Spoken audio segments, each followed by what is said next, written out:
Hi everyone, this is Idify and I try to make some nice tunes. If you haven't heard any, then check them out on my channel. And today I'm trying to make a snare tutorial and I hope this helps everyone. This is gonna be a fat snare, fat, snappy and kind of like a dubstepy snare, but you can use it for any electronic music, and this is how it's gonna sound. Okay, now let's get right into it. I have used three samples from Vengeance Electro House 2, and the names are 088, 005 and 093. These are the snares, and I'm gonna go ahead and disable all the effects so that you can get behind the whole process of making it. So anyway, this is the first sound. Actually the first snare sounds like this. I've used a fade out on the sample, about 36% in a basic FL Studio sampler. So the next sample is this, and I've used quite fade out for this. This is a very full snare sound, but I wanted just the body of it, so I kind of took out the reverb part. So this is the snare fade out that I use here, and then there's a third one. This is just a small fade out on here, and it's basically just for the high end and the tail for the final snare. The first snare sounds like this after the fade out, and now I'm gonna use an EQ to bring out the frequencies around 200 Hz with a high bell kind of EQ. I've used 4th band of this, and I have quite the small bandwidth. What this does is it gives a really nice gain in these frequencies with really nice resonance because of the small bell kind of band. And I cleaned out all the frequencies before that, so it sounds really kind of fat and punchy around these. I have a master limiter here which tells me to back off from the green line. Green line is the 0. The next effect that I have used is a fruity limiter. Now I'm using the limiter as a compressor. Here's a switch that you can flip, not a switch really, you can just choose.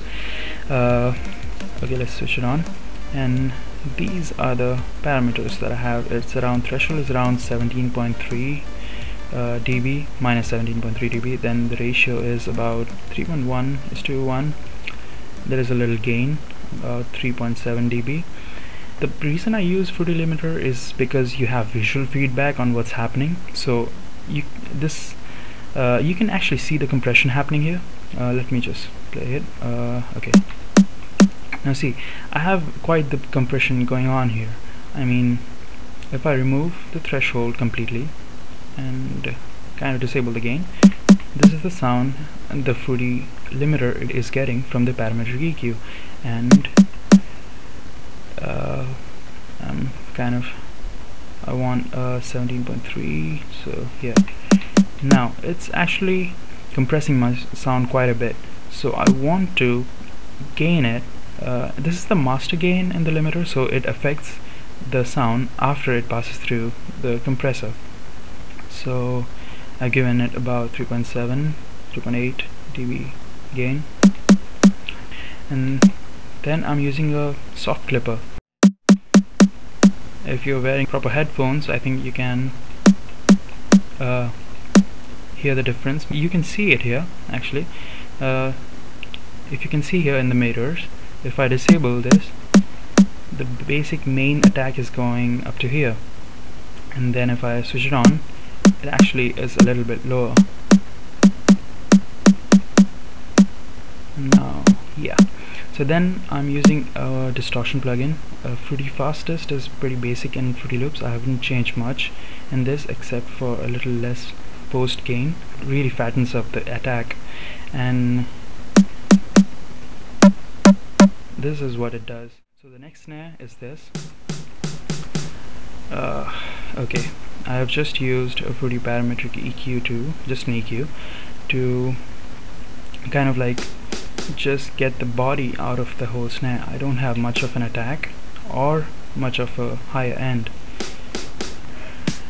And this is the third snare, and in which I'm using a reverb and parametric EQ to remove any attack from it and kind of just focus it on the high end. Another thing, I try to keep my high ends totally rolled out after around 17,000-18,000 hertz. And then there is this reverb, which is a very high reverb, and the wet signal is 0.5 seconds decay. This is the wet signal, and this is the whole thing. If you want to keep the values, you can pause the video and note them down, but it's not really necessary. Just remember, you don't need much of a lower reverb on this, because obviously you don't have much of a lower frequencies because of the EQ. Anyway, these three sounds are kind of sidechained to this fourth insert. Let me rename it to send one so that you kind of know what's happening. Now I'm just gonna switch off the effects, and here is just the same thing happening again. Excuse me, I have to play all three now. When I remove the gain, you'll see that this is actually what's happening. It's actually decreasing the sound of the whole snare, but what I'm doing with the master gain is actually a gain compensation. You see, this much gain has been compensated. So that's basically what the compressor does. And then I used another small fast distortion, but this one is little amount of mix, and then again a little bit of compression, just a little bit, but just because I wanted to make the sound large, so it actually behaves as a gain basically. And then I have used another limiter just to kind of give it a final touch, and I have not used it in the compressor mode. I just used it in the limiter mode so that it kind of adds up into a nice whole snare sound. After that, I have this parametric EQ for no reason, I think. I'm sorry, it has no chop here. Anyway, now what I've done is I've routed this whole track, this mixer track, into the next one, insert 5, as you see, and removed it from the master track. It's just a parametric EQ with a little boost on the highs, which will be visible, audible now. And again a small limiter. This is a lot of compression, but that's what gets the sound loud and punchy. It's tiny bits of compression, it's not much, and then that's it. That's kind of it. And in the master track I have limiter to kind of tell me if it's peaking. I actually do this with projects. This is just a little tip. When you increase the gain, what you are doing is you are actually making a whole track, which is, and right now, a 6.8 dB gain track, but after mixing and everything, you have made sure that this is not getting compressed at all. I mean, it's not clipping at all from the green line. And when you remove the gain, what you have is a nice mix down, which is ready to kind of you can just render it up and start working on the mastering of it. But anyway, it's just preference. It's just a tip that helps me out a lot. Anyway, hope this helps, and I'm not really into making a lot of tutorials, but if it really helps people, I can. So if you have any doubts, please comment down below and I will try my best to answer them. Okay, that's it, I guess. Anyway, if you have any requests, please do message me. I'll be glad to help you out. And yeah, check my tracks, like my Facebook page, subscribe, everything like that, I guess. I don't know. Awesome.